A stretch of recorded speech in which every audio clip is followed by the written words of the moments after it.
قرآن میں شجر مبارکہ کا ذکر بھی ہے, شجر خبیثہ کا بھی, اور شجر ملونہ کا بھی ہے, جی شجر طیبہ کا بھی ہے, شجر خبیثہ کا بھی ہے. اللہ نور السماوات والارض مثل نورہ کمشکاۃ فیہا مصباح المصباح فی زجاجۃ الزجاجۃ کأنہا کوکب دری یوقد من شجرۃ مبارکۃ زیتونۃ لا شرقیۃ ولا غربیہ یکاد زیتها یضیء ولو لم تمسسه نار نور علی نور یہدی اللہ لنورہ من یشاء ویضرب اللہ الامثال للناس واللہ بکل شیء علیم. اللہ زمین و آسمان کا نور ہے, اس کے نور کی ایک مسئلہ ہے, اس کے نور کی مسئلہ ہے کہ جیسے ایک تاک میں چراغ رکھو, چراغ ایک فانوس میں, وہ فانوس ایسے روشن ہے اس شجرہ مبارکہ سے کہ جو زیتونیہ یعنی جو ہمیشہ قائم و دائم رہنے والا ہے, لا شرقیۃ ولا غربیہ, نہ مشرقی ہے نہ مغربی ہے بلکہ صراط مستقیم پر ہے, یکاد زیتها یضیء ولو لم تمسسه نار, یہ ہمیشہ اپنی روشنی دیتا رہے گا چاہے تو اسے روشن نہ بھی ہونے دو, اس لیے کہ نور علی نور, ایک نور کے اوپر دوسرا نور آتا رہے گا. نور علی نور کی بہترین مثال امام حسین علیہ السلام ہے, ایک نور کے اوپر ایک اور نور پہ. اور اللہ نے شجر ملونہ کا بھی ذکر کیا سورہ اسراء میں کہ ہم نے اے رسول جو آپ کو خواب دکھلایا ہے وہ امتحان ہے لوگوں کے لیے,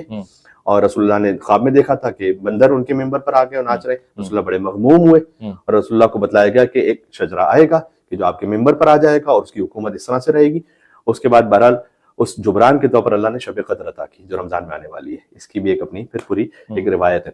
اور شجر طیبہ شجر خبیثہ دونوں کا ذکر قرآن میں شجر ملونہ کے بارے میں شجر خبیثہ کے بارے میں کچھ نہیں کہنا چاہتا کہ کون سا شجرہ ہے, کس کا ہے, کیا ہے, لیکن میں اتنا جانتا ہوں کہ شجر مبارکہ وہ تو آل رسول ہیں, اس پہ تو کوئی شک نہیں ہے, بے شک وہ جو چادر تطہیر میں آگے تھے وہ شجر مبارکہ ہیں, وہ شجر طیبہ ہیں. اب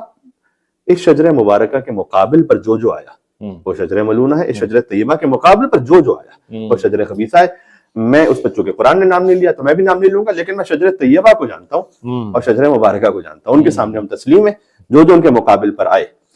ان سے صلح ہو سکتی ہے جیسے رسول اللہ نے کی, لیکن احترام فقط ان کا ہوگا جو آل رسول کے سامنے سر تسلیم خبر. اللہ اکبر, بے شک بہت خوبصورت بات کی آپ نے.